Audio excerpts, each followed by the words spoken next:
کہ من اعتز بالعبید اذلہ اللہ، جو کسی بندے سے عزت حاصل کرنے کی کوشش کرے گا اللہ اسے ذلیل کر دے گا. بندے کے پاس عزت کا ہے؟ عزت تو اللہ کے پاس ہے. اللہ نے فرمایا قل اللہم مالک الملک تؤتی الملک من تشاء وتنزع الملک ممن تشاء وتعز من تشاء وتذل من تشاء. اللہ تبارک و تعالی جسے چاہے عزت دے، جسے چاہے ذلت دے. تو عزت اللہ کے ہاتھ میں، ذلت اللہ کے ہاتھ میں. عزت اسی کے پاس، ذلت اسی کے پاس. اس کے بعد بڑی اہم بات بتائی جا رہی ہے کہ دیکھو ایسی محفل کہیں تمہیں نظر آئے تو اس محفل میں کبھی نہیں جانا، اور اگر پہنچ گئے ہو تو چلے آنا. کون سی محفل؟ جہاں اللہ اور اس کے رسول کے قانون کا مذاق اڑایا جا رہا ہو. یستہزؤ بہا، یکفر اور یستہزؤ بہا، یا تو انکار کیا جا رہا ہو یا مذاق اڑایا جا رہا ہو. بہت ساری تقریبیں ہوتی ہیں، بہت ساری محفلیں سجائی جاتی ہیں، بہت سارے فنکشنز ہوتے ہیں. وہاں پہنچو تو عریانیت، فحاشی، مذہب بیزاری، اللہ تبارک و تعالیٰ کے قوانین سے کھلواڑ، ایسی محفلوں میں مت جاؤ. اور اگر پہنچ گئے ہو تو واپس چلے آؤ. جہاں اللہ کے قوانین کا مذاق اڑایا جائے، اللہ کے قوانین کا انکار کیا جائے.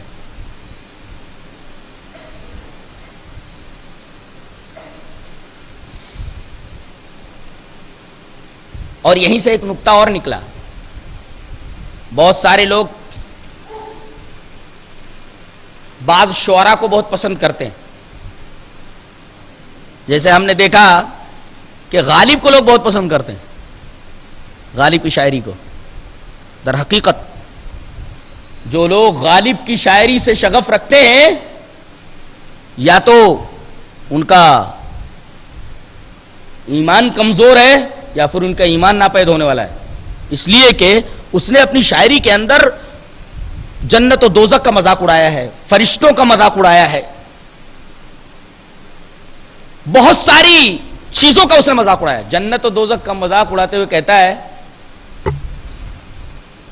کیوں نہ جنت سے جہنم کو ملا لے یا رب. کیا بولتا ہے؟ کیوں نہ جنت سے جہنم کو ملا لے یا رب، سیر کے واسطے تھوڑی سی فضا اور صحیح.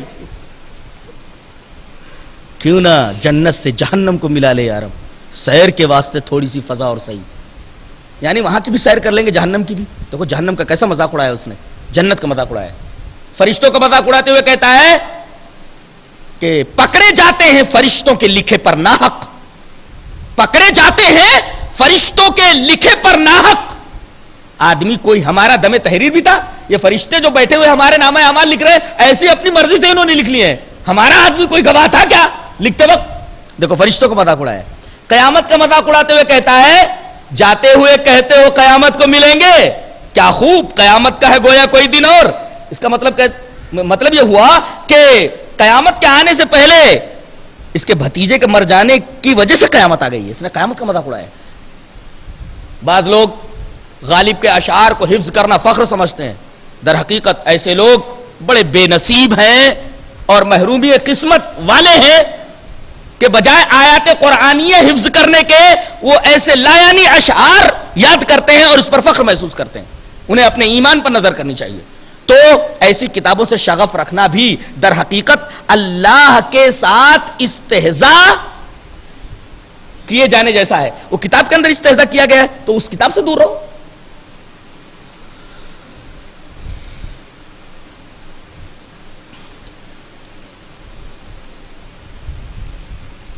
اس کے بعد یہ بتایا جا رہا ہے ما یفعل اللہ بعذابکم ان شکرتم وآمنتم وکان اللہ شاکرا علیما. اللہ کو کیا پڑی ہے کہ تمہیں عذاب میں مبتلا کرے اگر تم اللہ کا شکریہ ادا کرو. ہم لوگوں نے شکریہ کا مطلب کچھ اور سمجھ لیا ہے. کیا بولتے ہیں ہم؟ اللہ کا شکر ہے. حالانکہ بندہ جب یہ بولتا ہے کہ اللہ کا شکر ہے تو شکر کا مطلب ہی نہیں سمجھتا. تو آج میں چاہتا ہوں کہ آپ کو شکر کا مطلب سمجھا دوں. یہ لے کر کے جاؤ آج. شکر کیا ہے؟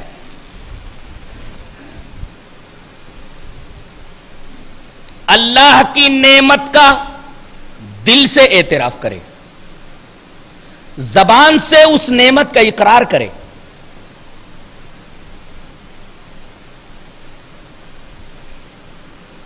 سمجھ میں آیا؟ دل سے اللہ کی اس نعمت کا اعتراف کرے